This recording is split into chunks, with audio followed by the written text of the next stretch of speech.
The West Coast is both breathtaking and brutal, wild and full of wonder. It's an ancient land formed over hundreds of millions of years. Beneath the majestic alpine ranges, the grinding of the Pacific and Australian crustal plates makes this whenua prone to landslides and earthquakes, while the building pressure causes the mountains themselves to inch ever closer to the sky.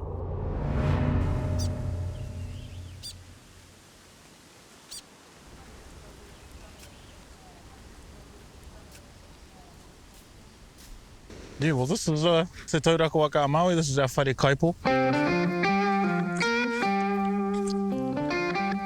And the front of our whare talks about the naming of our bay here, Te Taurako Waka Maui, or Maitahi.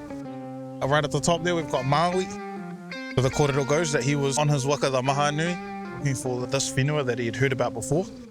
And as they were coming in, one of the people on the waka were like, "Oh, whenua, you know, I see land. And he said, "Ka tiri tiri o te moana." No, that this is a mirage of the ocean. They came closer and they soon realized that it was the snow-peaked mountains coming through the clouds. So today we still call the Southern Alps ka tiri tiri o te moana, a mirage of the ocean, in remembrance of Maui's mistake.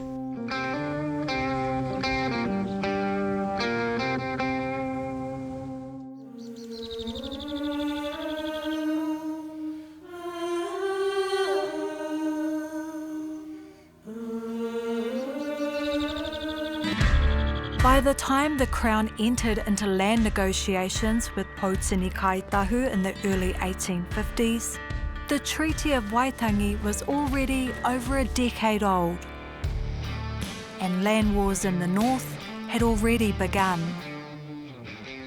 Now, with booming settler numbers, the Crown's focus was on acquiring land from Māori who were increasingly resistant to sale.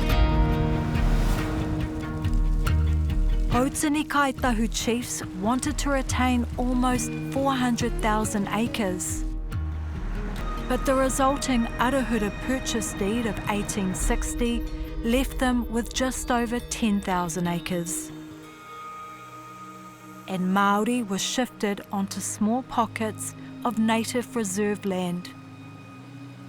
But though they had been isolated from their ancestral homes, the people of Te Tai o Pounamu never allowed their connection to the whenua to be severed. So we're at the mouth of the Arahura River. Up on the hill just to the left of the bridge is our urupā, rua taniwha, and then just out in front of us and the other side, all those bushes, is the pā, all the kainga and that. Yeah. A few white bait batches and that along the river. Yeah, before I got a driver's licence and I was actually allowed to drive on the road, yes, get sent to go get mussels and that, but we get sent, have to walk across the river. Get over there, go get us a kite.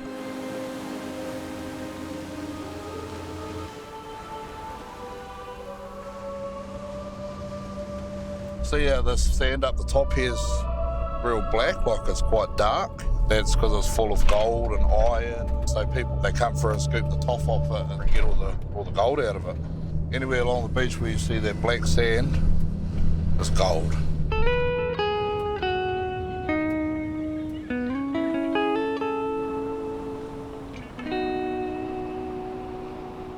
The old West Coast are the different breed. Rough, rugged, raw people of the land. I guess the people just reflect the countryside that we live in. You know, pretty rough, rugged and raw bit of the coast that we live on. Bit of a snack. On a king tide, or you know, on a real low tide, you could walk maybe 200 metres out, and the further out you go, look at the mussels though. Going back in time, you know, you get a lot more freedom here. Yeah, one day I could come to work and the sea's looking really good, so I'm not going to work today, I'm going fishing. Then I might not be catching any fish, so I'll pack the rods up and we'll head up into the river and go look for some pounamu. Then that might not be as fruitful either, so Oh, well, we'll wait till tonight and we'll go for a shot and try and get us a deer. And yeah, that's all in the one day.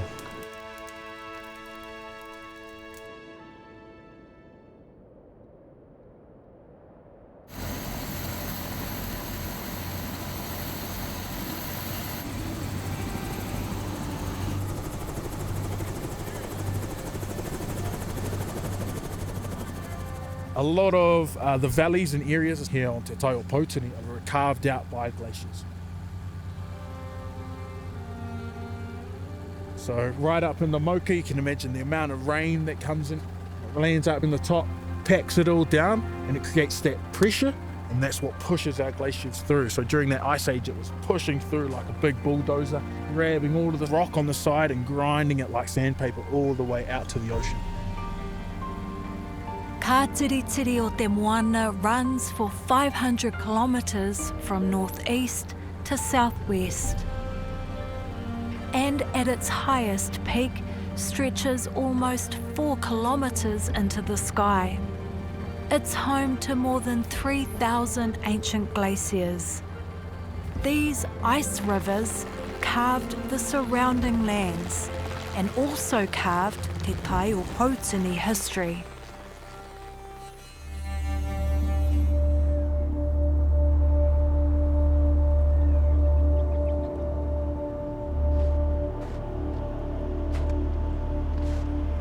It's obviously Te Tai o Pounamu, the west coast, so it's not far between our southern Alps, Ka Tiritiri o te moana, and our moana. Here we are, the beautiful Karoimata o Hine Hukatere, one of our many glaciers in Te Wai Pounamu.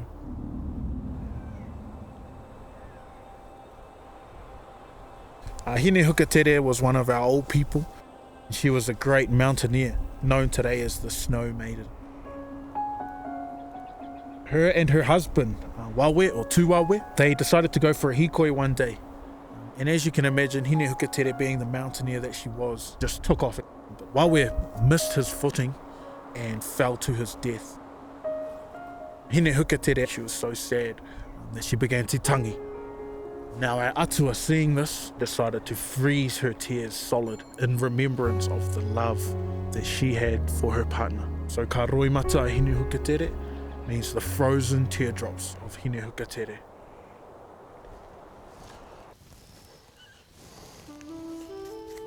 You can feel that elevation, eh? Notice it's hard to do everything. A lot of our people, you know, were mountaineers. Probably not in terms of like the way that we use the words today. Do you imagine going up to explore, whereas we were more for a reason, for that purpose, for that journey to travel. Usually for pounamu, moving from the west to the east coast, because a lot of our villages and permanent settlements were over there, where we only had sort of semi-permanent settlements over here. Yeah, by the looks of this area, it's well walked. This is one of the major stories that we connect with, Kati Mahaki. It's an awesome opportunity to be able to come up and cast my own eyes out onto ngā roimata o Hine Hukatere.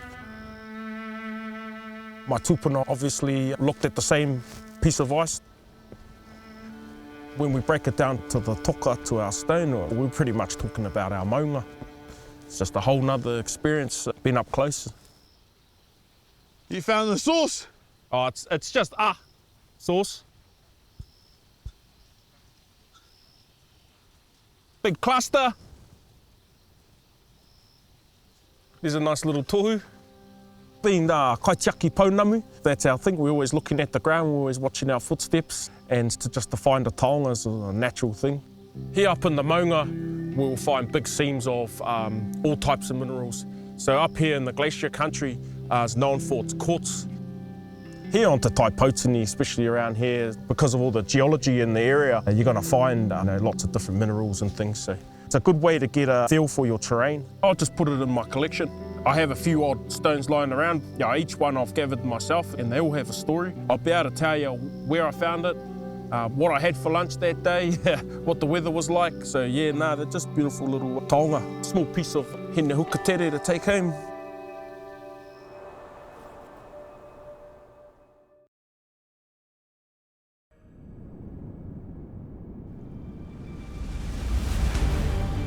The wild west coast is known as much for its unpredictable weather as it is for its rugged terrain. With the highest annual rainfall in Aotearoa, understanding the whenua is vital for the people of Te Tai o Poutini. You do have to be careful coming up to a lot of these spaces because the weather can come in pretty quickly. It can only be a matter of, 15, 10 minutes and you're clagged in.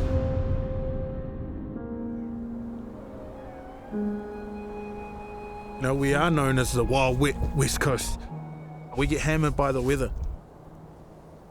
And that's because of topographical lifting, which is pretty much the weather gets pushed in from the coast and the mocha to stop it, and then it releases all of that rain. So then you get all this rain in a tiny little area. On the coast here, it's not far between our mocha and our ocean. The mountains, will catch different parts of different weather. So you can travel through one valley and it's pouring down with the rain, and then half an hour, 45 minutes down the road in another valley, it's beautiful and pristine. And I guess here on the west coast, we're just so used to it. We're just so used to traveling over the mountain and the weather being different.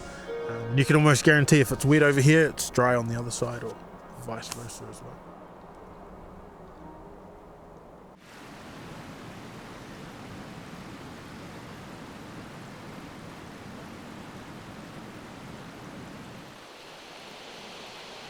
Ko ngā te wai ki te wai pounamu, e raro ea, mau ka ora ki e mihi e.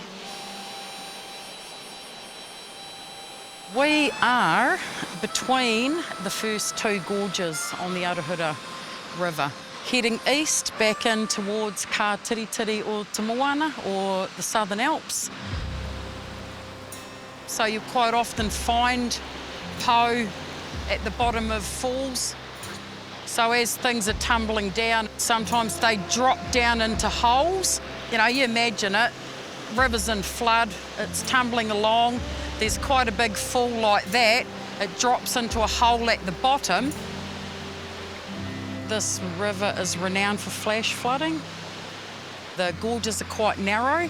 We have a lot of slips that come down during the rain, and all the debris will back up in the gorges and it'll build and build and build, and then all of a sudden the pressure will become too much and it'll all come down one hit. It has taken lives over time, so we've always been taught when we're on the awa pounamu hunting that we don't hunt out on the islands when it's raining in the hills. So if I can't see my maungas here, I would be sticking to the banks and just being aware that the awa can flood that suddenly. Hokitika brands itself as Jade Country. People wanting a piece of genuine West Coast greenstone flock to town during the tourist season. But if Hokitika is the face of pounamu, then down the road in Arahura Pā is the heart. We left New Zealand when I was 17, and I had my 18th birthday in Sydney. Later on I joined the army and I was in Malaya for a couple of years. And I came home and I was going down to see a friend of mine in Hokitika, and I stopped in the pub and met some pretty ladies there, and I never got any further. They stopped me wandering. The wife found us up the river, and we always say it's got a face with a nose, and the band threw her here. 64 when I met the wife. Miriam Nora. Auntie Ninny, they all call her around here. She was the one that sort of taught me about greenstone, because Wally Tainui, who was a shareholder in the greenstone factory, he said to my wife, he said, that bloody bill's useless, you'll never find a bit of greenstone. I'd been carting home all this green rock and it was all serpentine. So anyway, I kept going up the river, and it took me 6 months and I found my first piece, nice dark piece of kawakawa. A bit of a mess around here, I'm sorry, but I'd like you to walk on here and prepare to be amazed.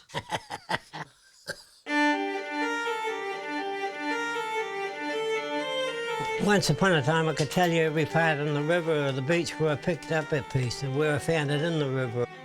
But now, well, I'm nearly 89, so my memory is getting a bit slack on it. Did sell a little bit to start with, but I found that people were buying it, they wanted to pick the eyes out of it, and I wasn't very keen on that in the finish. I said, no, I'm not going to sell any more, and I just kept bringing it home and adding it to the collection as I found it. There's so many different colours and textures, you know. If you were to find 100 stones and cut them, each one would be different. This one here, I cut it and made a pendant out of the middle piece of it for the wife. And I think about 5 different colours come up when it was polished. For the wife, she was quite magical at it. She'd find a piece when I couldn't find a piece at times here. Found that just down on the river down here. Some of them were white baiting, and I walked along the edge of the water and this white stone was saying, here I am, Bill.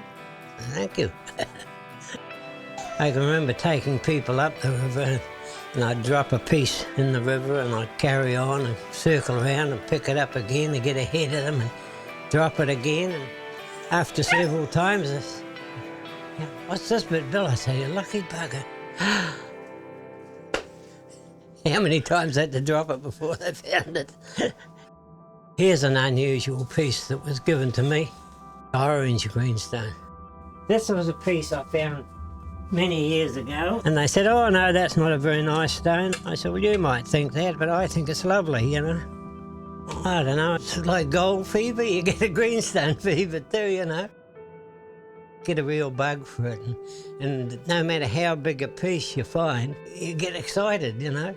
I just loved it. I get up the river and I forget to come home. It isn't that unusual. That's the North Island. It's a bit skewed around, but you can see it there, can't you?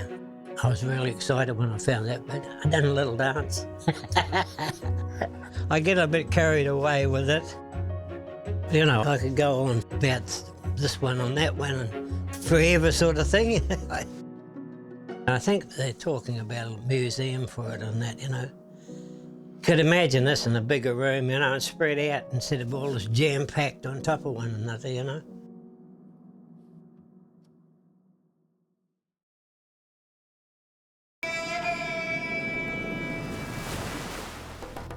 It's deep below these ranges that the physical journey of pounamu begins. Minerals and rocks fuse together in the heat of the Earth's crust before shifting tectonic plates lift it to the surface. Erosion then pushes it into just a handful of Te Waipounamu's rivers, the mother lode being the Arahura River.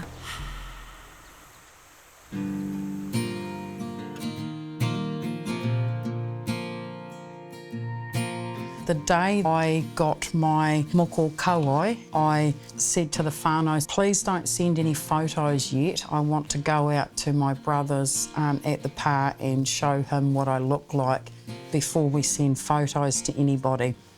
And when I got there, my brother said to me, I found this out on the river this morning and it looked like a foot. So I brought it home and I've just put the toes in it. Our hapu is called Ngāti Waiwai. But he looked at my kauai and he said, sister, you look no different to me. It looks like you've always had it. And he goes, here, sister, you are waiwai. And he hands me my waiwai that he found on the river that morning.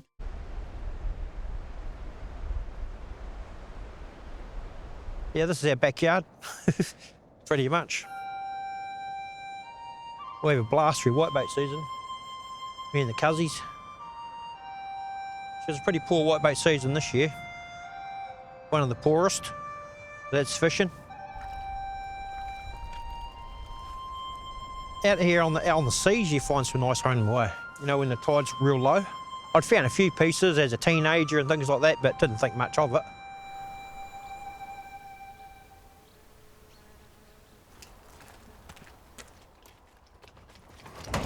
So I was working at the meatworks in Christchurch and a couple of my cousins were carving. and they give me a bit of inspiration to get into it. So then when I moved over home, I found the pounamu for a while, and when my first son was coming along, I thought I'd get a job, so I worked for our Waiwai pounamu, and lent off some good carvers there. And I've sourced the stone myself, most of the time, otherwise it comes from cousins.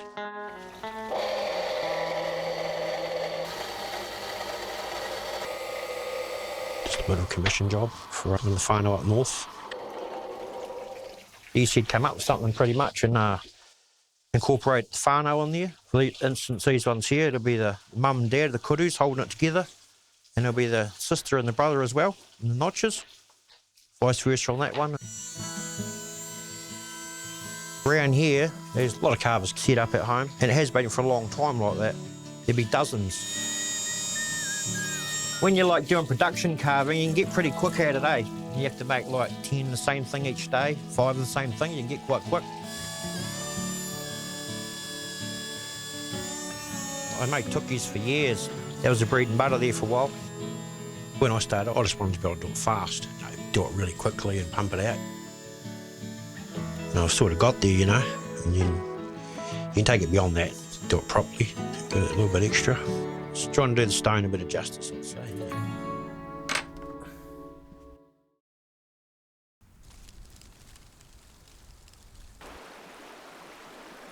I took my first footsteps on the river. For me growing up, it was how far can I walk in one day? How far into those hills can I get before I've got to turn around and go home? And then once you're up there, if you find a big bit of pounamu, you've got to figure out how do I get that home?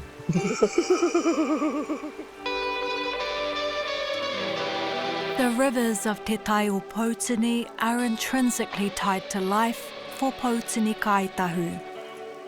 And though pounamu has always held the highest mana, this rich geological area produces a number of other stones that have been used by Māori for generations.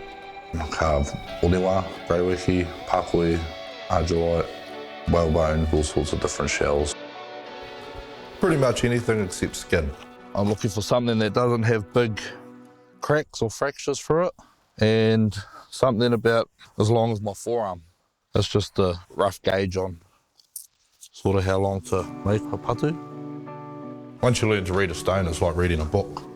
And normally a stone will tell you if it's gonna make it the whole way through or if you're gonna have to get rid of it pretty early on in the process. So big cracks or fractures running through it, then it's a good sign that you don't want to cut it. Because floors, they tend to break when you try to carve stuff out of it. I'd like to get this cut, please. I'm gonna make a patu. Yeah, that'll be all right for the first one. I think the first time I brought a rock in there to get cut, I might have been maybe about 10. Yeah, can we cut that? Oh yeah, what are you doing with it? I was gonna sell it.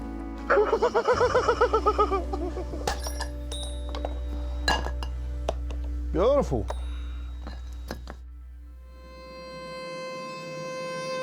Today on Ka Tiri Tiri o Te Moana, generations after Hine Hukatere mourned for her husband here, mana whenua are protecting her legacy.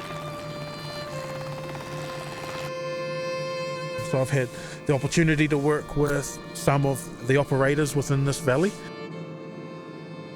For me personally, it's not just about the guiding, it's about the connection and then helping others to connect to that as well.